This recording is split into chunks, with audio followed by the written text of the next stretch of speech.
From St. Joseph, Missouri, here is Travis Lee Hartman.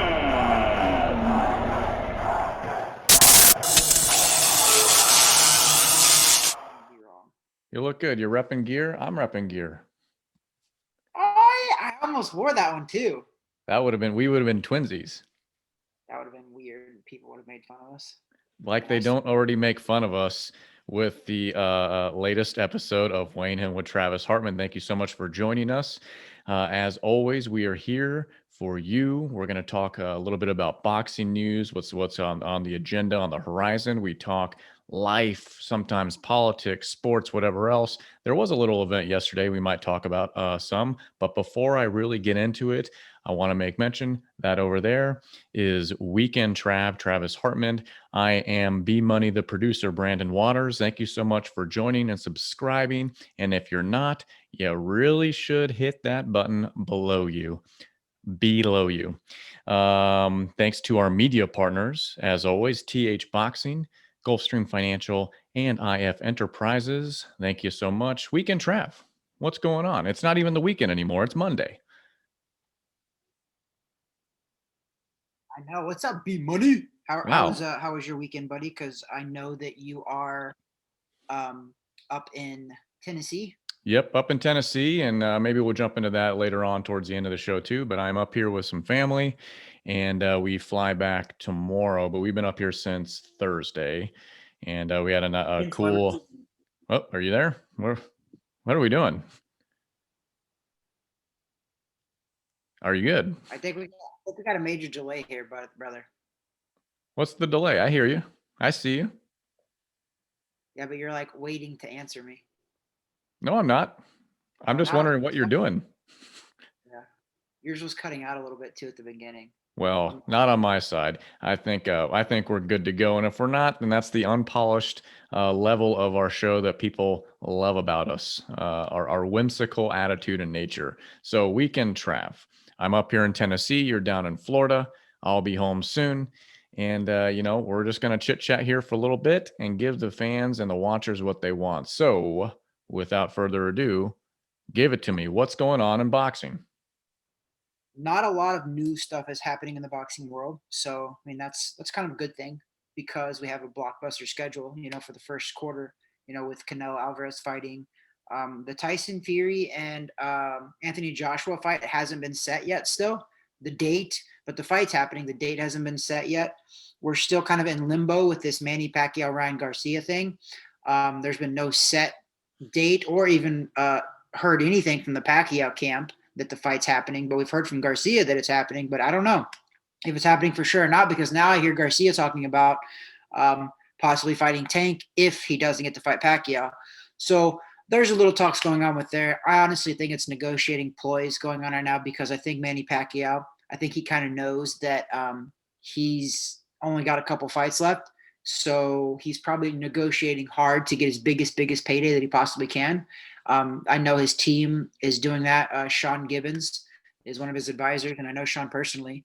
And I know that they're trying to get this fight. So my whole thing is, I bet the hangup is money, possibly, and I'm not sure what else. But that's pretty much the roundabout things with boxing right now. There's not really a lot going on. New stuff, at least. So we get to the month of February with Canelo fighting the end of February, right, which is February 7th in Florida, which we might have to take a trip down there depending on what our schedules look like. But otherwise, there's not really a lot going on. So it's weighing in with Travis Hartman today. Might not be boxing necessarily. Oh, we might be getting into some football in a minute here. Well, we want to also mention the passing of Leon Spinks. I think that was over the weekend, correct? Yes, sir. Yes, sir. Leon Spinks, former heavyweight champion of the world. He beat Muhammad Ali in his 8th pro fight. Amazing. Which is absurd. Even though Ali was obviously toward his career, the fact that Spinks was 7-0 and he got to fight the greatest of all time, arguably, is pretty phenomenal. So, and Leon Spinks was also a gold medalist, I believe, in like the 76 Olympics, if I'm correct. I could be wrong, but I think I'm right.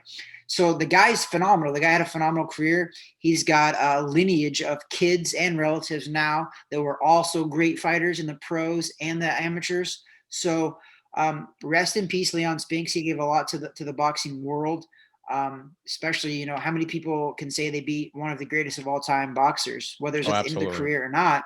Leon is credited with beating Muhammad Ali. So it's pretty special. And again, I'm glad you brought it up.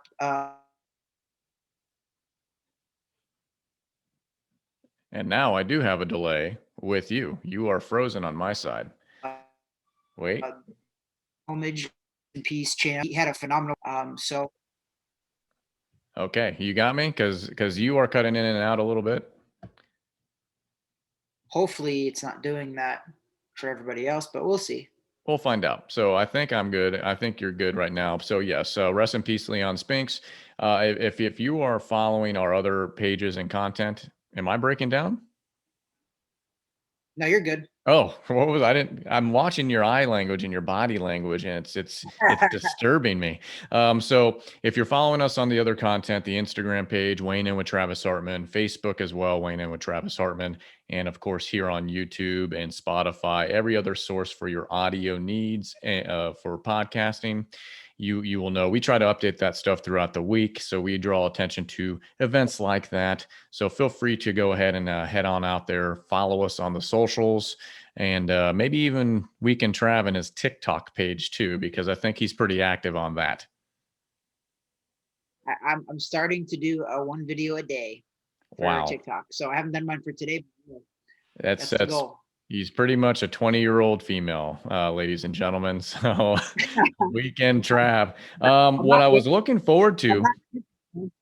What's that? I'm not dancing though. I'm doing boxing videos on TikTok. So okay, well, maybe I'm sure the dancing's not too far behind. So what I was hoping to see a little bit of, and I didn't see it over the weekend, was potentially you headed out to Tampa for a small little event we call the Super Bowl. So why don't give me a rundown here? Because I think you may have had some friends in town or at least in Tampa. I'm not sure what happened with that. We haven't talked to each other really all weekend until this morning. So give me a rundown. Give me a rundown of what was going on this weekend. Yeah, actually, I didn't end up going to Tampa at all. A couple of my friends that were in Tampa decided to hit me up and come over here to Orlando, and we ended up going to Orlando Magic game on Friday night, ironically enough. So they came and visited me. They're with the press from Missouri for the Super Bowl. They covered the Kansas City Chiefs in Missouri. So a couple of my buddies who are working for the press, they ended up coming over here and checking out a game, and I went with them. They stayed the night here, and then Saturday I got a little tight, meaning they left. Irina flew in Saturday morning, and I was just like, do I really want to go all the way over there to Tampa? Because I'm not going to the game for sure. I wasn't about to pay $5,000 for a nosebleed ticket. So I decided to stay home. So I didn't end up going to Tampa, which was probably a good decision because they said that Tampa was a super spreader with the Super Bowl. So at least I can't get flack for that because I didn't go. Well, so we had the Super Bowl being yesterday, and that was the Kansas City Chiefs taking on the Tampa Bay Buccaneers. First time in NFL history, the Super Bowl was hosted by the team actually in the Super Bowl itself. You had Tom Brady, basically the GOAT, the greatest of all time, taking on Patrick Mahomes, who might be an up-and-coming potential, someone to unseat him. After last night's performance, I'm not so sure. But the game in general was a snooze fest. Here's my commentary. It was boring. Tampa Bay's defense was stellar. They stifled Mahomes and his receivers. Mahomes was on the run all game. When you're having to throw off your back feet and about 20 or 30 yards behind the line of scrimmage, it seems every time that's not a recipe for victory. So overall, it was boring. It was a boring football game, my opinion. Yeah, I mean, I didn't think it was boring. I thought it was a good Super Bowl. Just seeing a guy like Tom Brady, who's 43 years old, he now single-handedly has more Super Bowls than any NFL franchise in the entire NFL. He has 7 rings. The next closest to him is the Patriots with 6, which he won 6 of those with the Patriots. So it's freaking phenomenal. Like, the guy's phenomenal. So I was just in awe.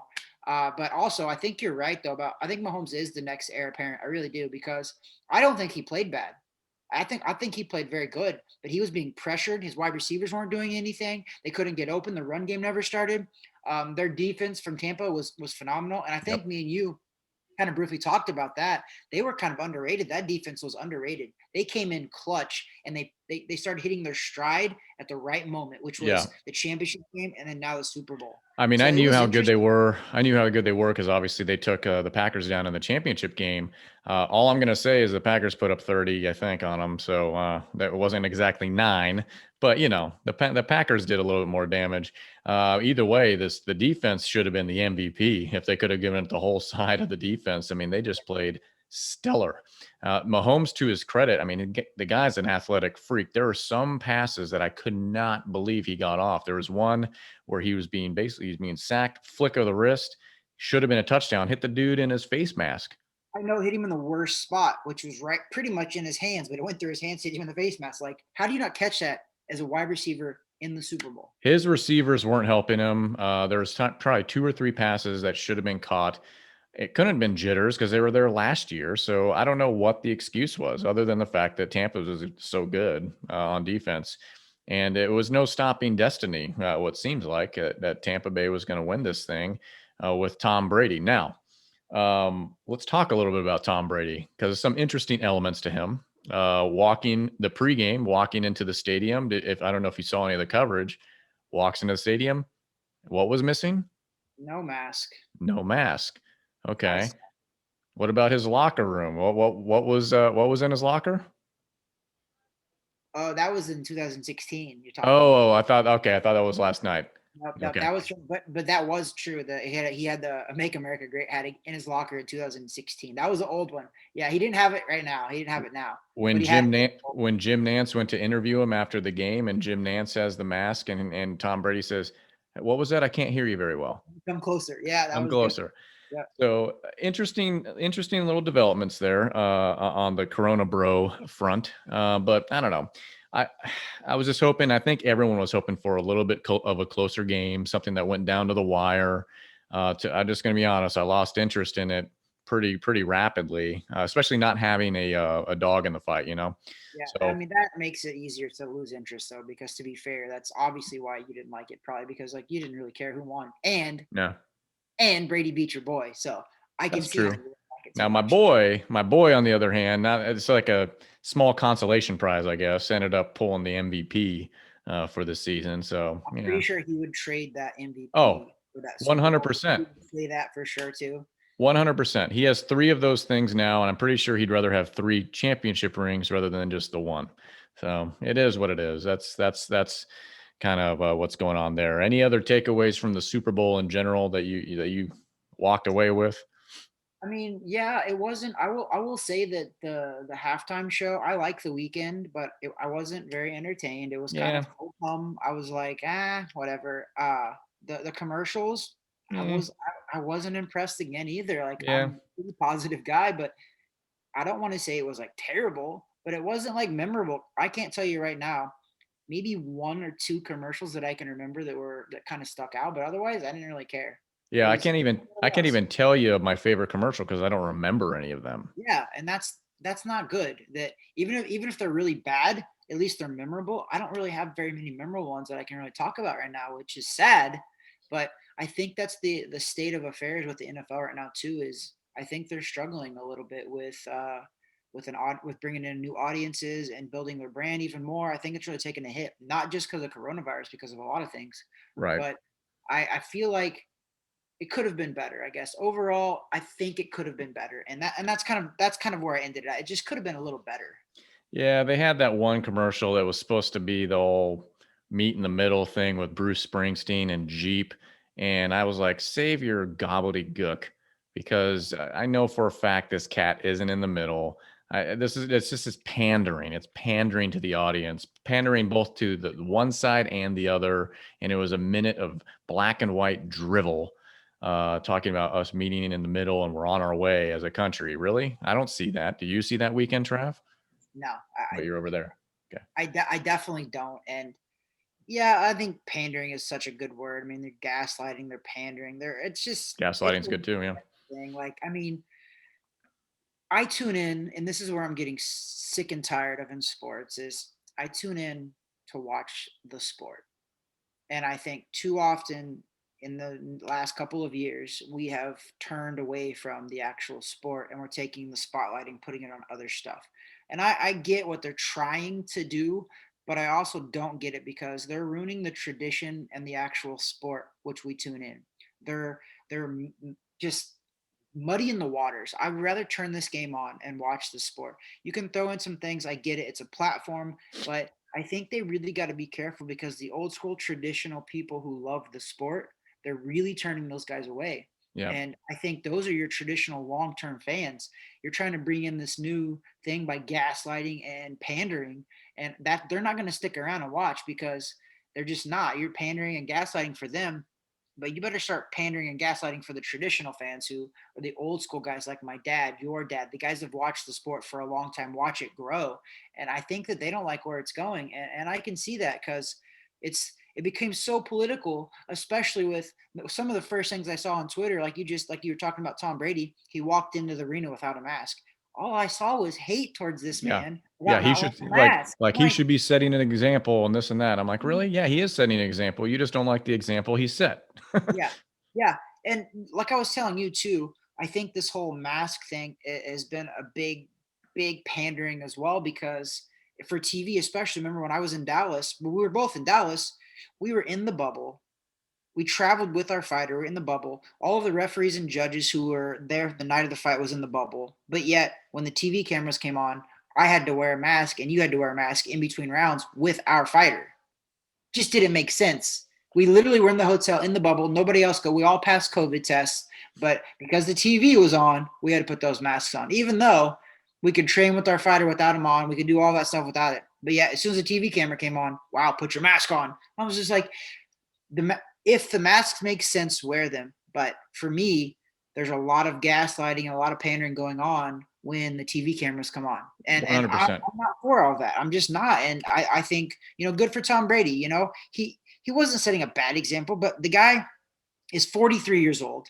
He's at the peak of not at the peak, he's probably towards the end of his career, but he's healthy. He lives a healthy life. He does all stuff. He probably wears a mask when he has to, but like, leave the guy alone. He wasn't in a big crowd. He was walking into the stadium pretty much by himself, and he was socially distanced, but leave it to anybody to find a way to criticize a guy who also he's known as being a Donald Trump fan and friends with Donald Trump. So I honestly think that's why they're kind of getting at him a little more than anything. Everybody's they're trying to kick Trump while he's down, and they're really piling on. So I think a lot of people, because Tom Brady was friends with him and never actually openly came out and said he voted for Trump. He never one time actually said that. They just found a hat in his locker in 2016 and they just took it from there. So he's actually never came out and actually verbally endorsed Trump. But yet, because he was friendly with the guy, they're like trying to throw him under the bus still. That's the thing with the mask thing. It's not, if someone doesn't want to wear a mask, it doesn't necessarily mean that they're a Trump person. And if somebody wants to wear a mask, doesn't necessarily mean they're an anti-Trump or a Biden person or whatever else. Everyone's going to do what they feel is proper and necessary for themselves. I know you and I have talked about this at length, ad nauseum. Really, it's, I'll respect a sign on a door for business because I'm the one walking into your establishment. Fine. But what boggles my mind is when I see people driving around solo with a mask on or riding their bike outside with a mask on and all these things. It's like, come on, guys. I don't get it. I don't get it either. So what are we going to do? What are we going to do at this point? I'm up here in Tennessee. What I like to call it as God's country because I love it up here. It's great. The weather's been freaking freezing, but I love being up here. And it's kind of the same. It's similar to Florida with regard to this kind of stuff with the masks and whatnot. But I did stop at a convenience store or gas station convenience store the other day just to pick something up, and has the sign on the door in order to, for people to wear masks on the way in. And so I had my mask ready to put it on. I look inside as I'm approaching. There's like 7 people getting stuff. No one had a mask on. Only the workers because they have to, and I get that. So I found that pretty interesting and telling. it's a political line that's been drawn, and masks are like, oh, that's like one of the items of it. It's so silly to me. And so we talk about sports and we talk about optics of the whole thing. And it's interesting because then once the cameras go off, or even with flag football in Florida, and then I'll talk in a minute about flag football up here, it's the same thing. If you are a coach or a ref or something like that, you have to wear one, but the players aren't. I mean, what are we doing? What sense does this make? I mean, the coaching staff for the NFL too, they're all wearing masks. The players aren't wearing the masks yet. They practice with them. So again, it just, when it makes sense, I'm okay with it. But when it doesn't make sense, I'm not okay with it. And they've already come out and said, and even Fauci has said it, that those masks, unless they're N95, they're not doing what you think they're doing. So what cracks me up what cracks me up is seeing guys on the sidelines, and they got a little bit better towards the end of the season, and even last night, and they get on there and they put the thing on, but then they keep pulling it down because they're like yelling at their own coach or yelling at each other, and then they slide it back up. I'm like, wait a minute. If these are supposed to do something, you actually just defeated the purpose for those handful of seconds that you're yelling and spitting all over the place. So what's the point? Optics. I mean, and it is, and that's what makes me sick about it all. I'm just like, listen, like, just, these guys they're around each other the whole time, and then when TV cameras come on, hey, put your mask on. But yeah, when you're on the field, you're good, even though you're yelling and swapping spit and hitting each other and definitely conversing, and then you go back to the sidelines, no big deal. It's just, I don't get it. And again, it's just, I'll be happy when this time is over. But to be fair, B Money, I don't know that this time will be over anytime soon, because I've already heard the nonsense about, they're like, the vaccine doesn't make you oblivious to getting it. All it does is makes your symptoms, if you do get it, a lot less mild. So now they're like, even if you got your vaccine, still wear your mask. And I'm like, Biden, I think, duped us, because he was like, 100 days, give me 100 days, wear them for 100 days and we're going to be good. I think we're going to be wearing them, and they're going to have these mask mandates, I think, for the rest of the year. And that's what makes me really sad. And also makes me happy to live in Florida, because I think we are a little more lax when it comes to that. Right. We're not, mask Nazis as most states, but I'm scared that it's going to happen for a while, man. No, I hear you. So keep talking to me, because I'm pulling up something, and I'm going to share the screen a little bit, and it's going to be something interesting. This is what I'm going to do to further our shadow ban with all the different socials. So you know how I go. So I'm going to pull up some data or a chart, and it's based on CDC information. Okay. So if you're ready for that, let me see. I'm going to go back over to Zoom. Are you giving us some fake news? Are we going to get fact checked? No. I'm going to share my screen here. Let's see here. I don't know how to do that, so I'm waiting for a producer over there. All right. Ooh, B Waters just started screen sharing. Oh, so I don't know how this is going to pull up in our video. Hopefully it does pull up right, but I want to show you this part. You see where I'm circling? Clinical and public health lab confirmed cases of it. Oh yeah. Yes, this is not funny, but I see what you're doing. So we have 10 weeks still. Okay. And this is as of January 23rd. I actually saw one that was more recent. It's basically the same chart. So this is as of week 3 of this influenza season. As you can see, last year's flu season, we had this many confirmed cases of the flu in the United States, over 120,000. Randomly, this flu season, we've dropped off to almost nothing. This is not a Republican site or a right-leaning site. This is cdc.gov and their information. This is where we stand right now for clinical and public health lab confirmed cases of influenza. And this is as of with 10 weeks left in the season. Interesting weekend, Trav, is it not? It's extremely interesting, and it just goes to show you, there's just so much pandering and gaslighting going on. Did we eradicate the flu? Is that what happened? Have we successfully eradicated the flu? I guess so. I guess that flu shot that you get every year is working now. It completely eradicated everything, even though I've never gotten it. But wow.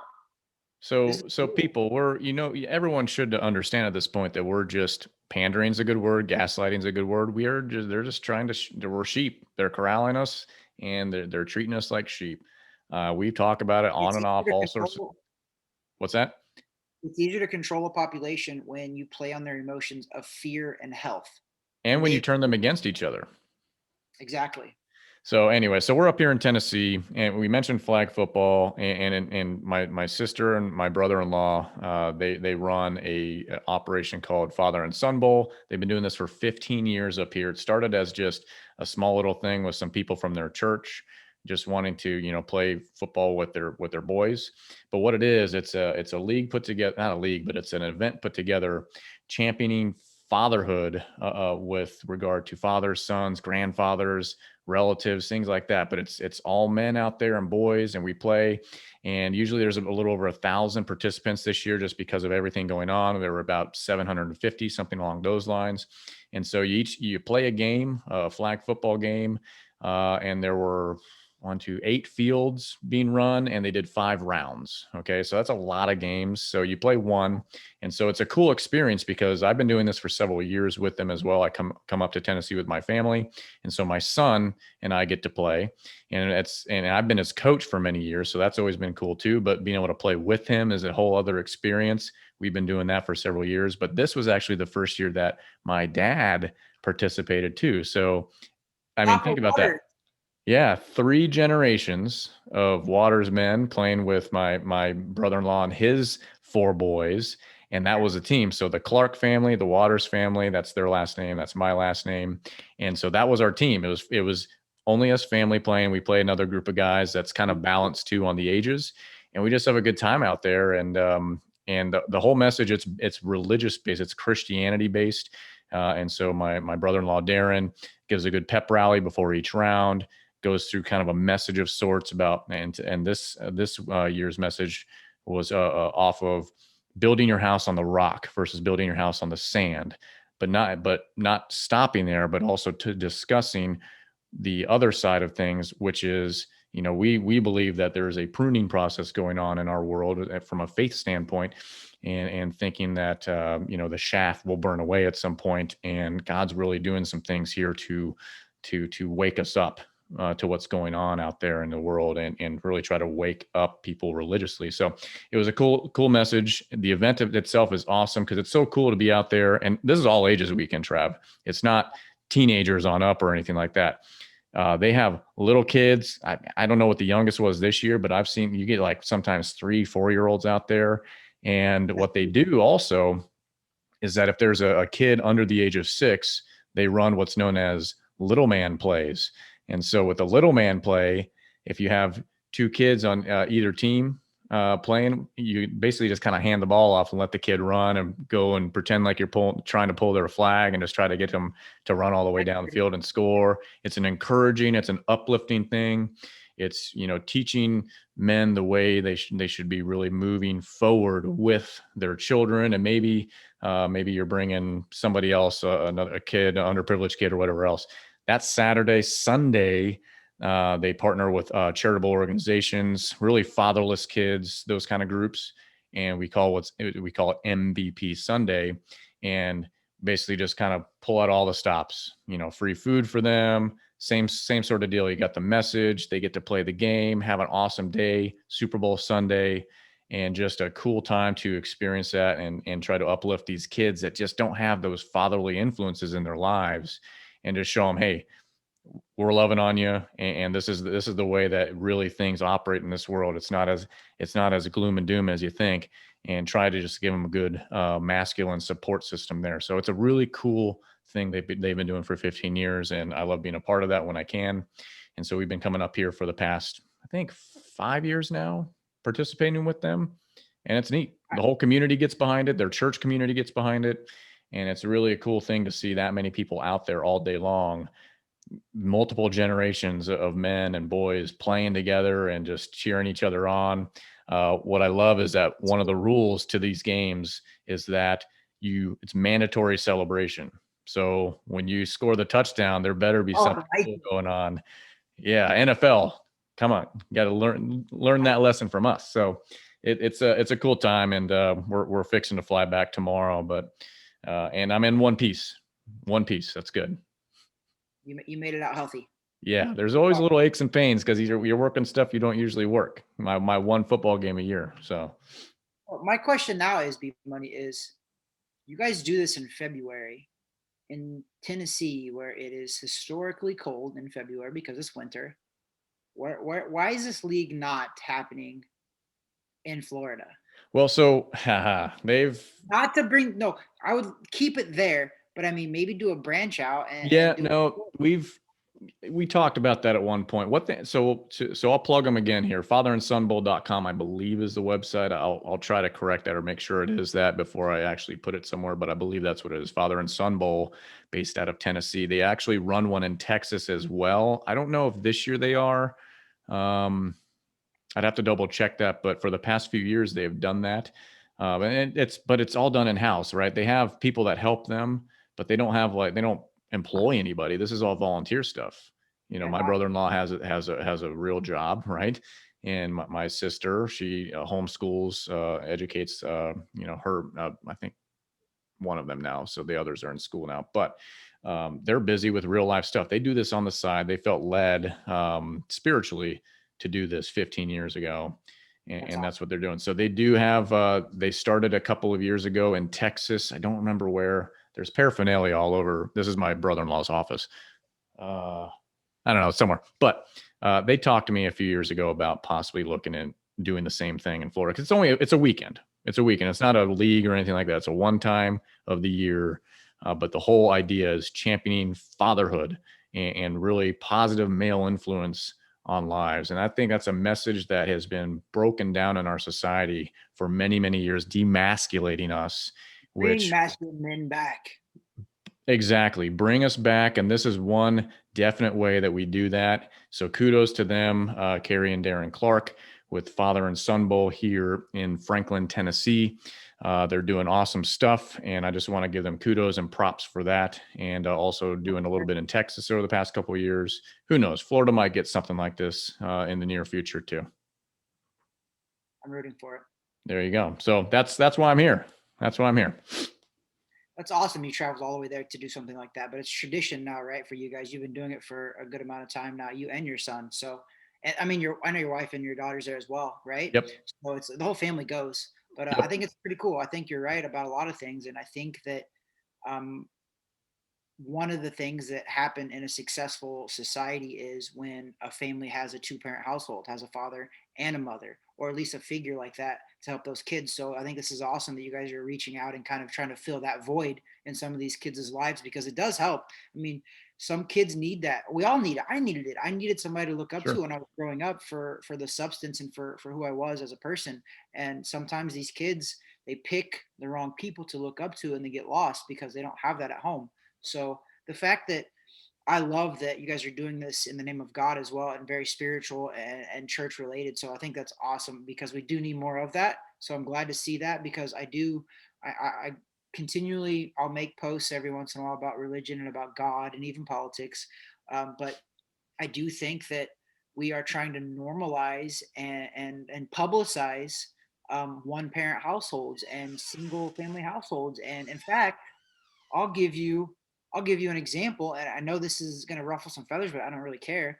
BLM, Black Lives Matter, their website actually had on the website where it said they were trying to dismantle the nuclear family, which means a husband and a wife and a family. They were actually for the Western prescribed nuclear family they wanted to get rid of. So I'm sorry, I don't agree with that. I agree that the two-parent households are amazing. My parents ended up getting divorced, I think, when I was like 14 or 15, but they still were equally influenced in my life. They always will be, and they always have been. So I think that because of that is why I'm balanced and who I am today. And same with you. Like I feel like we do have to get back to normalizing having a father and a mother in the household, or at least have those figures, but also centered around God. Well, the studies prove what happens when you rip out the male influence out of the household between crime rates, drug rates, suicide rates, murder rates, all of the above. And it's not just for a certain demographic of ethnicity, it's across the board, and poverty as well. I mean, it's massive. And so this is just a good organization that obviously it's family, but I get behind 100% because I want to participate in that. And that's why I'm here. So anyways, think it's awesome that you do that, and you're taking the time out of your life and of your day. It's not like you have all this free time. I mean, especially now, I take up all your time with this podcast, but Oh it's yeah, not yeah. You're telling me. You're telling me. And so if you're listening to us and you appreciate our efforts and my efforts specifically, subscribe below. Follow us, our content. Hit the icon, the bell icon, so you know when we post something new and groovy and rad and whatever the kids are saying. They don't say that anymore, do they? You know what we're trying to do? We're trying to make God great again. Well, Blur. I'm going to correct you. He's always been great. We need the Yes. people to recognize he's great. So, anywho, Weekend Trav, final thoughts for us. You know what? I had a positive weekend. We got to watch the Super Bowl with some good friends here in Laureate Park. Um, enjoyed a game. I was rooting for my Missouri team to do well, even though I'm not a Kansas City Chiefs fan. We know this. I'm a Cowboys fan, but Patrick Mahomes is from Texas, born and raised there, went to college there even. So if he won, I was gonna be super happy. But also, I'm not a huge Tom Brady fan, but I'm not a Tom Brady fan either. I'm not a hater at least. So I thought it was amazing. The guy's 43 years old. Everybody used to say it was because of Belichick's system and all that stuff. The guy goes to Tampa, takes a team that was not a Super Bowl contender, and he wins a Super Bowl with them. It's it's a phenomenal story. So I don't care if you hate or not, and people are blaming refs or saying all this stuff. Regardless, the guy won. The guy is 43. He can be an inspiration for a lot of people to show that not only can you still do stuff the older you get, but he's doing it at that level. So I think we should all take some inspiration from that. And the guy's a great family man. I mean, he brings his kids on stage all the time. He just, I think he's good for football. I think he's good for a role model. If you want to, and I always tell people, don't look for athletes to be role models. You shouldn't really look to that. But I think Tom Brady by all means, seems to be a good role model from the outside looking in. Like I said, I don't know him personally, not like Right. that, but he does seem to set positive examples. Um, and again, the Super Bowl is about bringing friends and family together. It's another one of those events where you can just get together with a good time, and that's what we did. So at the end of the day, it was a good day. Weekend Trav had a good time, and blessed. Like we're all blessed to be able to live a healthy life like this and be able to watch things like that. So like I'm happy. I was happy with the weekend. The right team won, meaning whoever won, I would have said that about. The right team won. Right. So it is what it is. Yeah, I think they overwhelmingly they won. I will still stand by the fact I think it was a boring game because 31-9 is not a good game. But my closing thoughts, just kind of off of some of the stuff I was talking about and being up here, why I'm up here. Number one, I love my family. I love the fact I get to share this time with them. We're all under one roof. My parents are up here too. It's a busy house, and it's cool for me every year to see like my nephews get older, and I got one that's getting married. I got another one that, he's doing another one in college. I mean, it's crazy. But just the fact that why we're up here, and it's not just for our glory, but we try to also bring God his glory with what we do, trying to connect fathers and sons and grandfathers and uncles and nephews and whatnot, and just have a cool day on Saturday, and then go into the community, bring these boys out, champion masculinity, and just helping them see this is what it could be. It's not all the negative stuff, but there are people out here that are more than happy to spend time with you. And honestly, I hate the fact that it's just a day. I mean, I think people would say that we're pandering to them then, but no, we want an awesome platform for them just to run around and have a good time and have fun.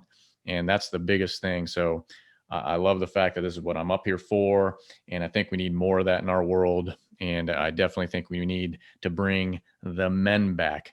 Get out of the shadows, men. Come, just be masculine for a change. Who cares what the media and the narrative is? We're men. Act like it.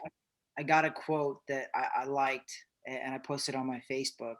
I said, "We are not called on to be victorious. We are called forth to be obedient." And that is obedient to God. And we're serving God. At the end of the day, too many of us try to serve man. And that's where our biggest problem happens because man is very imperfect. God is perfect. We should be serving God in his way. And I think that's what you guys are doing. You're masculine, but at the end of the day, a masculine person can serve as well. and you guys are serving God, and that's what's amazing. And I think that you're setting a great example for the kids that you're around and all of your family that's around, because you guys are obedient to God. Masculine men can be obedient as well. Absolutely. I mean, listen, I exude masculinity. Look at this. Look at my beard. Like everything looks good. If you're not yet subscribed to this masculine show about beards, bourbon, and boxing, which we're not drinking any bourbon because it's like 1 o'clock in the afternoon, and you have work still, and I still have work.